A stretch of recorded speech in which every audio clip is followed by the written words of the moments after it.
My self Narendra Kumar. Achievers academy के online platform में आपका स्वागत है। आज हम डिस्कस करने जा रहे हैं DSSB TGT SST में पॉलिटी के सेक्शन को। जो हमारी राज्य व्यवस्था है वो वाला पॉलिटिकल आपने सभी ने पढ़ा हुआ है, लेकिन हम वो टॉपिक कवर करेंगे जिसमें से मेजर क्वेश्चन आ रखे हैं और जो हायर एजुकेशन जैसे नेट या हायर एजुकेशन में पूछे जाते हैं। क्योंकि आजकल TGT की लेवल पेपर TGT के लेवल का है, बट क्वेश्चन जो पूछे जाते हैं वो थिंकर से पूछ लिए जाते हैं, डिफरेंट रिवॉल्यूशन से पूछे जाते हैं। कौन सी क्रांतियाँ थी, वेरियस आइडियल विचारधाराएं कौन सी थी, एंड सबसे इम्पोर्टेंट डेट एंड फैक्ट्स, इनमें से क्वेश्चन पूछे जाते हैं। एंड इंटरनेशनल ऑर्गेनाइजेशन, इस पोर्शन से तो हर बार एक क्वेश्चन पूछा ही जाता है। हर बार 2 से 3 क्वेश्चन इस इंटरनेशनल ऑर्गेनाइजेशन में से क्वेश्चन पूछे जाते हैं। तो ये सारे हम टॉपिक कवर करेंगे। सबसे पहले हम करेंगे इंडियन थिंकर, हमारा जो भारतीय विचारक, उसमें से जो मेजर थिंकर हम कवर करेंगे जिनमें से क्वेश्चन पूछे गए हैं, महात्मा गांधी, जवाहरलाल नेहरू, BR अम्बेडकर एंड जयप्रकाश नारायण। उसके बाद हम कुछ जो मेजर वेस्टर्न थिंकर, पाश्चात्य चिंतक, उनको स्टडी करेंगे। Karl Marx, Antonio Gramsci, Mao Tse tung and Lenin. इन थिंकर्स को पढ़ने का क्या रहेगा, क्वेश्चन जो पूछे जाते हैं इनमें से डायरेक्ट कोट उठा लिए जाते हैं या ये बुक किसके द्वारा लिखी गई। तो जब तक हम इन थिंकर को नहीं पढ़ेंगे, इनकी आइडियोलॉजी विचारधाराएं नहीं पढ़ेंगे और इनके बुक्स जो मेन इनके जो वर्क हैं उसको नहीं पढ़ेंगे, और इसका जो हम और क्वेश्चन पूछे जाएंगे डायरेक्ट कोट्स के। जब हम ये अपना टॉपिक कवर करेंगे तो आपको इन ऑथर से, इन चिंतक से कोई भी क्वेश्चन जो आपका प्रीवियस ईयर में आया हुआ है, फ्यूचर में आएगा, तो आप उसका इजीली आंसर दे सकते हो। उसके बाद हम पढ़ेंगे various revolution in the world, जो डिफरेंट क्रांतियाँ हुई विश्व में। इंग्लैंड की क्रांति, अमेरिका की क्रांति, फ्रांस की क्रांति, USSR की क्रांति और चीन की क्रांति। हम जो भी ये 2 टॉपिक पढ़ रहे हैं हमारे as per the DSSB TGT SST के हिसाब से, एग्जाम पॉइंट ऑफ व्यू के हिसाब से पढ़ रहे हैं। एग्जाम ओरिएंटेड क्वेश्चन टॉपिक हम ये पढ़ रहे हैं।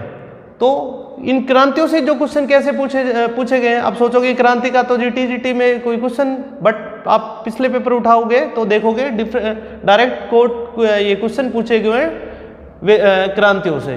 क्वेश्चन किस तरह के होते हैं, इंग्लैंड की क्रांति का नारा क्या था, या अमेरिका की क्रांति के समय वहां उसका शासक कौन था, फ्रांस की क्रांति का नारा या स्लोगन क्या था, कब और इसका टाइम पीरियड कब था।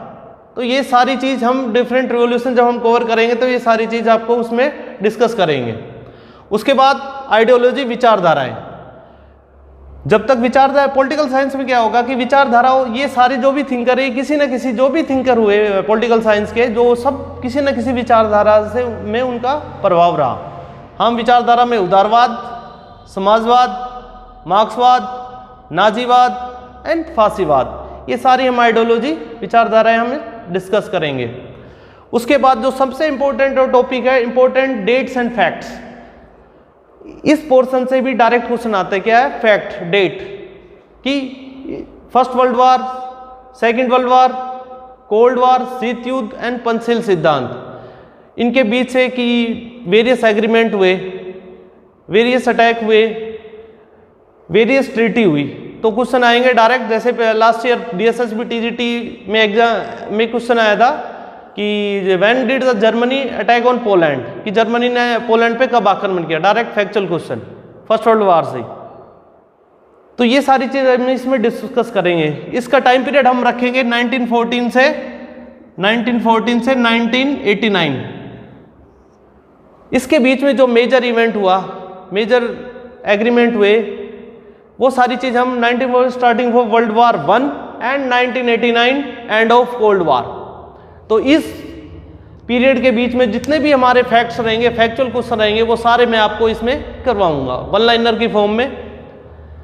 नेक्स्ट हमारा जो डायनामिक पोर्शन है पॉलिटिकल साइंस का, दैट इज इंटरनेशनल ऑर्गेनाइजेशन। मैंने पहले ही कवर किया, ये 2 टॉपिक सबसे इंपॉर्टेंट है। इसमें से सबसे पहले हम पढ़ेंगे UNO, और UNO से हर बार एक क्वेश्चन आता ही आता है। नेक्स्ट हम पढ़ेंगे WTO, world trade organisation, then BRICS, Asian development bank, BRICS development bank, and climate change agreement. As the pandemic situation, you know the climate change agreement कि ये एग्रीमेंट होते हैं, ट्रीटी होती है, सभी देश मिलते हैं, बट प्रैक्टिकली कुछ भी इनका जो रिजल्ट है बहुत ही कम निकलता है। आप देखे होंगे, क्योंकि जितने भी डेवलप कंट्री है वो कोई भी नहीं चाहता कि मैं क्लाइमेट चेंज एग्रीमेंट 100% फॉलो करूँ अपने देश पे। उसके बाद non align movement and north south country, जो सबसे बड़ा इशू है वर्ल्ड में, उत्तर और दक्षिण के देश, ये सारी चीज़ें हम अभी डिस्कस करेंगे। तो ये हमारा जो इस कोर्स में ये टॉपिक रहेंगे पॉलिटिकल साइंस के ही। जो आपकी ट्रेडिशनल पॉलिटिकल साइंस है वो आप अच्छी तरह करिए। उसमें आप क्या स्टार्टिंग फ्रॉम द आपका संवैधानिक विकास, कौन कौन से अधिनियम बने 1947 का 19, तो ये सारी चीज़ आपको उसमें पढ़ना है। उसके बाद आप अपना संसद हो गया, संसद से राज्यसभा, ये सारे आर्टिकल आपको याद होने चाहिए, प्रेसिडेंट पावर, ये सब एवरीथिंग वो चीज़ें आप अच्छे से करो। उसके बाद ये हमारा दूसरा टॉपिक है। तो इन दोनों को मिला के पॉलिटिकल साइंस में आपके कोई भी क्वेश्चन गलत नहीं होगी। और मैं आपको विश्वास दिलाता हूँ, जितने मैंने ये टॉपिक आपको बताए हैं अभी, इन टॉपिक को हम डीपली जब कवर करेंगे और जब हमारा कोर्स कंप्लीट हो जाएगा तब आप प्रीवियस ईयर क्वेश्चन को उठाना और उसमें से आपको देखोगे कि मैक्सिमम क्वेश्चन इसी में से मिले। और जब फ्यूचर एग्जाम में भी आओगे तो ये सारे क्वेश्चन आप अटेम्प्ट कर सकते हो। बस ये आज एक छोटा सा अपडेट था जो मैं लेके आया था कि DSB TGT पॉलिटिकल साइंस के और ये course achievers academy online app पे आपको अवेलेबल होगा कल से। मिलते हैं एक नए वीडियो के साथ, और तब तक के लिए थैंक यू, बाय बाय।